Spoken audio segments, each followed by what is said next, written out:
এবং আমাদের সবগুলো ফেডারেশন এবং ক্রীড়া সংস্থাগুলো তাদের কার্যক্রম শুরু করেছে।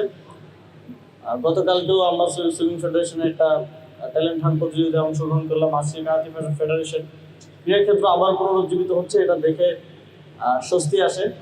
কারণ স্পোর্টস আমাদেরকে তরুণ প্রজন্মকে বিশেষ করে মাদক সহ আরও যত সোসাইটির খারাপ প্র্যাকটিসগুলো আছে সেগুলো থেকে দূরে রাখে এবং একটা সুন্দর জীবন গড়তে সহায়তা করে।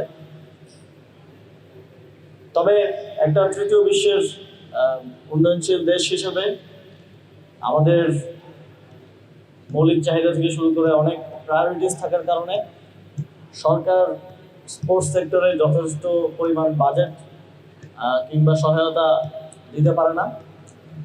তবে আমরা চেষ্টা করছি যে স্পোর্টস সেক্টরের জন্য সরকারের থেকে আরও বেশি বেশি বাজেট নেওয়ার এবং সেগুলো আপনাদেরকে দেওয়ার, ফেডারেশনগুলোকে দেওয়ার, যাতে করে আমরা স্পোর্টসকে প্রমোট করতে পারি। এবং এর বাইরেও আহ্বান থাকবে আমাদের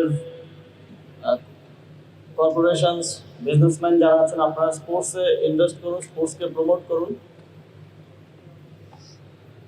আলটিমেটলি বাংলাদেশের তরুণ প্রজন্ম যদি সুন্দরভাবে গড়ে উঠতে পারে তাহলে আমরা ভবিষ্যতে একটি সুন্দর বাংলাদেশ পাওয়ার আকাঙ্ক্ষা রাখতে পারি।